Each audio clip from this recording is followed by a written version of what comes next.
Pagbati po mga kababayan, patuloy po kayong nakikinig sa Tinig ng Karunungan. Marami po ang nagdududa dito po sa pagkamatay ng former undersecretary ng DPW na si Maria Catalina Cabral. Marami po ang tinitig ng anggulo ng ating mga kababayan na nagdudulot po sa kanila ng pagdududa, pagtataka at pag-aalinlangan. Dito po sa nangyaring insidente, sinasabing former undersecretary ang isa po sa mga may pagdududa sa bagay po na yan, mga kababayan, ay walang iba kundi si Senator Kiko Pangilinan. Mabuti pa po ay sangguniin natin yung naging post na sabing senador sa kanya pong official page at kung bakit nga ba meron siyang pagdududa sa nasabing insidente. Opo, ayan makikita nyo verified ang page po na yan ng nasabing senador, may blue badge po yan. Ang sabi niya po, "We do not wish to be insensitive if indeed death has been established, but considering the billions of pesos are involved, we call on Secretary John Vic Remulla to check and validate if the remains of former Kathy Cabral were properly identified by the authorities concerned. Faking death to escape criminal liability for corruption has happened before." Yung ugat po ng pag-aalinlangan ni Senator Kiko Pangilinan sa pagkamatay po ni Yusek Cathy ay walang iba kundi ang nangyaring pamemeke po ng kamatayan sa kasaysayan para lang matakasan ang kanyang pananagutan sa batas dahil po sa krimen na nagawa na may kaugnayan po sa korupsyon. Makikita niyo po sa post na yan na meron pong inilakip si Senator Kiko na dalawang artulo na yung nasa kaliwa po ay tungkol nga po sa pagkamatay ni Yus Cabral at yung nasa kanan naman ay tumutukoy po doon sa pagconvict kay Mary Ann Maslog na kung saan ito po yung tao na nanagot diyan po sa textbook scam na kung saan tinakasan niya ang kanyang pananagutan sa pamamagitan po ng pamemeke ng kanyang kamatayan. Umano sabi ng kanyang abogado, namatay na raw siya pero makalipas lang ng ilang taon, abay lumitaw buhay pa pero nasa ibang pangalan na at pagkakakilanlan. Yun yung tinutukoy po ni Senator Kiko Pangilinan na baka mangyari lang. May posibilidad na baka ito na naman ang maging paraan umano ni Yus Cabral para makatakas sa kanyang pananagutan. Dahil sabi ko nga, opong si Yusek napakarami po ang kanyang koneksyon sa gobyerno. Napakarami niyang nabigyan ng pondo ng budget. Napakaraming politiko ang lumapit sa kanya para humiling ng budget para sa iba't ibang proyekto na kung saan sila yung mga proponents. At doon sa mga project po na yon, yung mga proponents na mga mambabatas na yon nakakuha ng pera. Kaya may pananagutan si EFIC doon. Ito nga rin yung sinasabi ko na undersecretary na pinagtatanong ni Senator Marcoleta, pero imbes na magsabi ng totoo, nagsisinungaling pa para lang mailigtas ang kanyang sarili. Ayan Ngayon mga kababayan, hindi naman natin din masisisi sa kabilang banda si Senator Kiko Pangilinan sapagkat meron na ngang nangyaring pamemeke ng kamatayan sa kasaysayan para lang makatakas sa pananagutan. Kaya ang kanyang panawagan dito kay Secretary John Vic Mulya ng DG masuri at matiyak na yung labi na na-recover doon sa Buwed River sa may Benguet talagang yun ba ay kay Undersecretary Cabral. Kasi baka mamaya hindi naman pala sa kanya yon. May iba't ibang kaparaanan para mapeke yung labi na na-recover doon. Kaya pinatitiyak ni Senator Kiko na matiyak sa mga tamang proseso kung siya ba talaga, kung kay Yusef Cathy ba talaga yung pagkakakilan nila ng labi na naroon Kaso dito napapasok yung isa sa pinagdududahan ng ating mga kababayan. Ito ay ang pagtanggi po ng pamilya ni Jose Cabral, lalong-lalo na yung kanyang asawa na isa ring engineer para mapa-autopsy yung kanyang labi at hindi na rin na sumailalim pa sa DNA test. Mabuti pa po ay panoorin natin yung panayam dito sa asawa ni Yusek Cathy. Opo yan. Kasi nandito kami, dumating ako dito kagabi, one neme-neme o alam tuwan netters para ayusin lang yung bangkay ng asawa ko. Yan. So ngayon, ang dami niyang hinihingi na mga requirements para mariregis namin, mamadala namin sa Maynila. Hanggang ngayon hindi pa gumagalaw yung papel Sir, ang sinabi po kasi ay nag-ano po kayo, nag-waiver po kayo, pero pinapa-autopsy po kasi yung asawa ninyo. Sabi ko nga ito na nakita naman pinakita ko na sila yung yung bangkay. Nakita nila tingnan nila kung ano yung anong itsura tapos papa-out nila na pag nakita nila yung siguro karapatan na namin na nagbigay na kami ng waiver. Mm. Sir, bakit po ayaw niyo pong ipa-autopsy? Alin yung ba't papa-autopsy pa ikita mo? Nakita mo na yung sarili mo na yung sarili niya na hiwain mo pa. Pero kasi nakita na ako ng in-out, binubuksan buo tapos bayaan na lang, iiwan na lang. Nung mag-autopsy. Hmm, ikaw ba gusto mo namatay ka na? Gusto pang anuhin? Gusto mong makita pa na naghirap na yung tao, tapos hihiwain mo pa para lang maano-ano, anong dahilan na wala naman silang nakitang power play. Naku, or yung sinasabi ko na kaya nagdududa ang iba nating mga kababayan kasi bagaman walang foul play doon sa initial investigation ng mga autoridad. Tandaan natin, initial investigation pa lang. Yan pa kumbaga isa pa lang sa mga pangunahing pag-iimbestiga. Hindi pa nahahalughog, hindi pa naiimbestigahan ng mas malalim sa mas malalim na uri ng pag-iimbestiga yung nasa gawa doon sa labi. Sinabi na agad ng asawa ni Yusati na wala raw foul play. Bagaman doon sa initial investigation, wala talagang foul play. Maaaring doon siya nagbatay. Yun ang pinagbasihan niya. Pero ikaw ba bilang asawa yung asawa mo namatay? Sinabi lang sa'yo na sa initial investigation po walang foul play. Maniniwala ka ba agad doon? Lalo na kung yung asawa mo alam mong nadadawit sa napakalaking anomalya na kung saan doon sa malaking anomalya na yun kasangkot do yung malalaki at makakapangyarihang tao. Hindi ka ba magdududa sa sarili mo na teka, baka mamaya ipinatumba asawa ko? Baka mamaya hindi totoong na aksidente siya. Baka mamaya gumamit ng mga kasangkapan para talagang, mahulog yan doon. Hindi ka ba magtataka ng ganan? Makukumbinsi ka ba agad doon pa lang sa initial investigation na wala pong foul play? O, di ba nakakapagtaka? Kaya ang mga kababayan natin nagdududa Bakit? Bakit para bagang itong asawa ni Yuskathy? Kumbinsidong-kumbinsido na walang foul play doon? Hindi pa naman nasusuri, hindi pa naman naiimbestigahan sa mas malalim na uri. At una nga ang pinakaiste, ayaw niyang ipa-autopsy po ba? Andun na tayo sa sige Maaaring ayaw mo nang mababo yung katawan dahil paniniwala mo kasi bubuksan nga naman yun pagka in-autopsy. Pero hindi ba yung autopsy na yon sa madalas na pagkakataon? Yun pa nga ang ginagamit na kaparaanan ng mga autoridad para mabigyan ng hustisya yung biktima. Sapagkat sa pamamagitan ng autopsy, may mga nakikita doon na mga factors kung ano talaga yung kinamatay ng tao o baka mamaya meron pang mga nagawa sa kanya bago man lang maihulog doon kung sakaling siya man ay talagang pinatay. Papaano lalalim ang investigasyon kung ikaw mismo ay tumatanggi ba bilang isang asawa, bilang isang kamag-anak, mas prioridad mong mabigyan ng katarungan yung mahal mo sa buhay kung ano talaga yung nangyari sa kanya. Hindi yung maniniwala ka agad na walang foul play dyan. Aksidente lang talaga yan. Bakit? Nakita mo ba talaga? Nandun ka ba sa pinakaena para masabi mo't makumbinsi mo na yan po talaga ang nangyari dyan? Kaya may naaamoy ang ating mga kababayan dito sa bagay na ito. Kaya si Senator Kiko Pangilinan din, gusto niya sana matiyak kung talagang labi ba talaga ni Yusek Cathy Cabralon.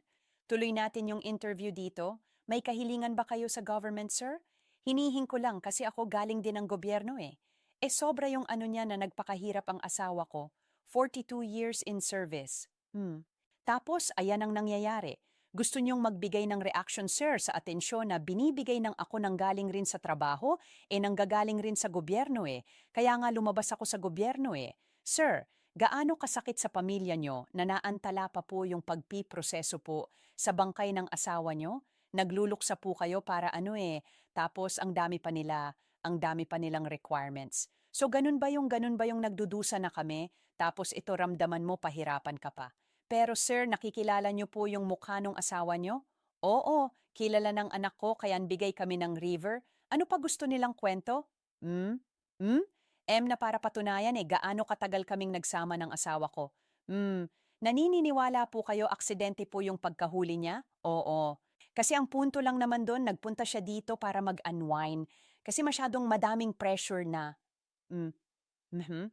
Tis, kaugnay po yan nung sa flood control, Sir FL siguro. Kasi hindi kami nag-uusap tungkol sa sa kaso ng flood control.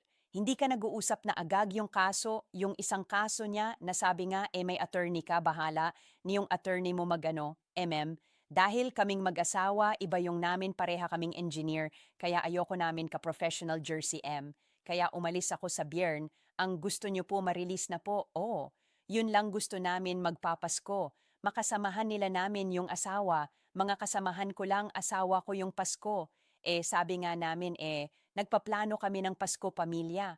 Ayok kasi kaya ayokong yung mga anak ko. Mahu sila nagtatrabaho ng maayos.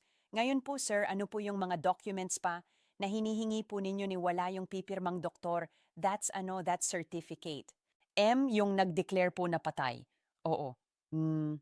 Sir, pinapa-DNA test din daw po. Sabi ko, papaano magsab ka nga lang mo DNA ng bapar na padaming proseso, pinapahirap, kami na yung anak ko, tsaka yung ako na mismo sinasabi asawa ko, yan nanay nila yan. Ba't ano pa gusto nila i-prove?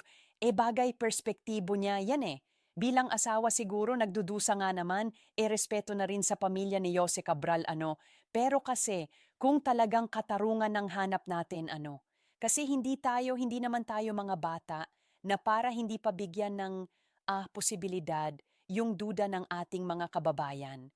Sabi nga ni Senator Kiko, nangyari na yan sa kasaysayan, yung pamemeke ng kamatayan para makatakbo sa pananagutan. Hindi malabong mangyari na ganun ang gawin, lalo na kung ikaw ay talagang, kumbaga pressure ka na, alam mo sa sarili mong mananagot ka na, hindi pa dumalo sa ICI, hearing po ba Ang sabi ni ng kanyang asawa, napakarami raw proseso yun ang dinadahilan niya. Kaya tumanggi na raw sila na kumbaga kami na nagsasabi na asawa namin, yan, oo nga, andun na tayo Andun na tayo. Pero dun man lang sa autopsy, malaman man lang natin baka mamaya merong panlalaban na nangyari bago man lang mahulog doon. Pagka may nakitang mga bruise, mga marks na talagang nanlaban, ibig sabihin may taong involved na maaaring yun yung nagtulak doon kay Miss Katie o kay Mrs. Cabral sa bangin at talagang mapapatunayan doon hindi aksidente yon. Tsaka papaanong maaaksidente, mismong si Y. Cabral na nagsabi ang pinakamalaking phobia niya heights. O tingnan niyo ito po ang interview nung 2019 sa kanya, biggest phobia o heights. Biggest phobia niya heights. Base doon sa initial na pahayag panay doon sa driver, nakita niya raw si Ma'am Katie na nasa bingit daw ng Buwed River 20 to 30 met ang taas nun. Kung ikaw ay may phobia sa heights, bakit ka pupwesto doon? Kung talagang may phobia ka, talagang matatakot ka doon. Hindi ka pupwesto doon. Puba doon pa lang mabigyan na sana ng anggulo yon na talagang may mali Merong mali dito sa pangyayari na ito po ba na yan din yung ipinagtaka ng mga host sa ganang mamamayan pati na si Senatorante Marcoleta. Ito panoorin natin. Pero ganun pa man, ewan ko lang sir, nabalitaan nyo ba itong nangyari po kay Catalina Cabral?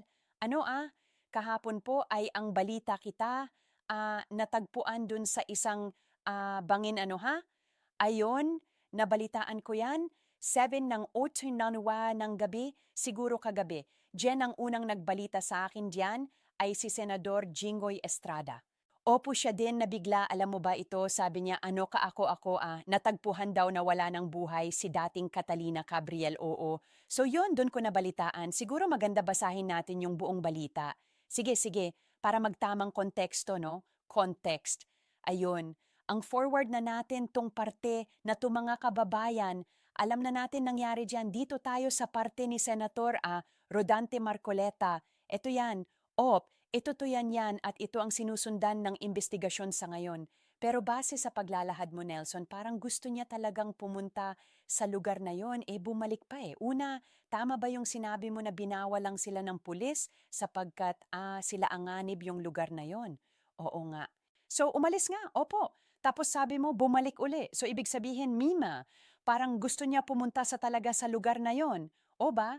Pangalawa, napansin ko sa binabanggit mo kanina, bumalik yung driver para balikan siya. Sabihin mo, pirikan mo rin ako. Oo nga. Pero hindi man niya hinintay na dapat tatawag o balikan mo na ako o ba dapat may usually ganun mo eh. Hindi ba dapat tatawagan ka? O balikan mo na ako rito. Nasaan ka na? Ang tagal-tagal mo naman. Ayun nga. Opo. So bakit kaagad bumalik yung driver ng wala pang pasabi? Pasabi. Oh, isang oras daw po ito, isang oras sa pagitan eh. Nagpakarga daw siya ng gas eh. Di ba yun ang mayon pang istorya pero ba karaniwan hihintayin mo yung tawag ng boss mo? Kasi iwanan mo na muna ako dito. Opo, di ba pangkaraniwan o te-text na lang kita? Walang ganon. Wala po eh. Walang ganser. Ano kasi paano kung may private meeting? Eh hindi sa bagay eh, kalsada yun eh. Kumbaga privacy ika nga, kaya siguro balikan mo na lang. Siguro ako dito pagka ano eh, syempre ikaw driver, lalayo ka muna. Maaaring may dahilan, kaya nagpaiwan doon. Yung boss mo, may rason siya. Agad-agad ka ba namang babalik ng walang pasabi yung boss mo? Eh mayayamot sao yun ba? Kaya tama si Senator Antea doon, hihintayin mo dapat yung tawag yung text ng boss mo na balikan mo na ako dito bago ka pumunta, bago ka bumalik doon sa lugar kung saan mo siya huling pinuntahan o kung saan man siya nagpapasundo, maasana. Ano magpakaingat po ang City PNP ang Cordillera sa bagay na ito. At yung maraming tanong sa isipan ng ating mga kababayan, sir, yan ay unti-unti masagot sa pamamagitan ng malalimang investigasyon po nila sana. Kasi maraming tanong talaga yan. Bakit siya pumunta roon? Sino ba yung kausap niya ron? Ayan ba pagkaraniwan? Kasi kung may kausap ka, ba't ka naman pupunta doon sa Sabangin o kaya sa tabi ng Ilog M? Oo nga, babatama po ang isa pa ipinagtataka ng iba yan mismong siral ang nagsabi sa isang panayam noon pa na siya ay may phobia sa heights o, di ba? So ibig sabihin, hindi niya kaya. O, hindi niya kayang umano doon sa matataas na tapos sa matataas na lugar. O yung Tuba Bengit isa sa pinakamataas na lugar sa Bagyo yun eh. Opo, opo. Yung mga lugar na yan o clouds na ko na yun eh. Yung Tuba ako lang pag nandun ka yung ulap na mo eh. Ayun lang po ang pinaka-foggy. Opo? Opo, pinaka-faggy area po yung Dua Benguet bago kayo umakyat ng Bagyo. O ngayon, kung totoo na takot siya sa heights, ba't naman siya pumunta roon, di ba? Bakit? Sino ba yung katagpo niya roon? Sino yung kausap niya? Ba hindi pang karaniwan magtatagpo kayo sa gilid ng bangin eh? O kaya sa atsaka, totoo ba yung larawan na parang umupo pa siya doon sa may barandilya ng umupo ng gilid ng kalsada? Yun yung hindi lang yun yung sinasabi driver, yung PID picture ata ng driver yon. O teka, puntahan natin yung parteng yon. Meron yung parteng ayan yan, o yan yung mula sa driver niya na picture. Ayun, si Jose Cabral, sa bandang likod ng sasakyan, nakaupo siya eh. Yan na yung bangin eh. Kung ikaw may phobia sa heights, biggest phobia mo pa nga yan eh. Bakit ka pupwesto dyan? Papaano ka magkakaroon ng lakas ng loob na pumwesto dyan kung yung phobia mo nga heights yung taas ng lugar po ba? Iba na lang kung nagsinungaling si Jose Cabral doon sa nakaraang interview niya noong 2019 o kaya na-overcome niya over the years, hindi po natin alam. Pero ang atin dito talagang may kahina-hinala may something merong mali. Sabi nga ng ating mga kababayan na yan naman ang aantabayanan natin Sana maging mapanuri ang mga mag-iimbestiga dito at huwag maging bias kung ano lang sana yung katotohanan. Kung talagang ang makita nila walang foul play talaga ba? Nagkaroon din ng iba't mga independent investigator kung papayagan man parang magkaroon man lang ng iba't ibang opinyon sa resulta at makita na talagang wala pong foul play, talagang maaaring na aksidente o nagpakamatay lang, wala na tayong magagawa. Doon yun na talaga yung katotohanan doon. Pero batay sa mga impormasyon na nakakaalap ng ating mga kababayan na nagsisirkulan na sa social media, meron kahina-hinala, merong dahilan para magduda at merong ugat ang pag-aalinlangan ng ating mga kababayan. Halimbawa na lang si Senator Kiko pati si Senator Dante Marcoleta. Bueno mga kababayan, mag-aantabay pa tayong patuloy sa issue na yan. Antabay lang po kayo dito sa Tinig ng Karunungan hanggang sa susunod po na talakayan. Paalam. Yeah.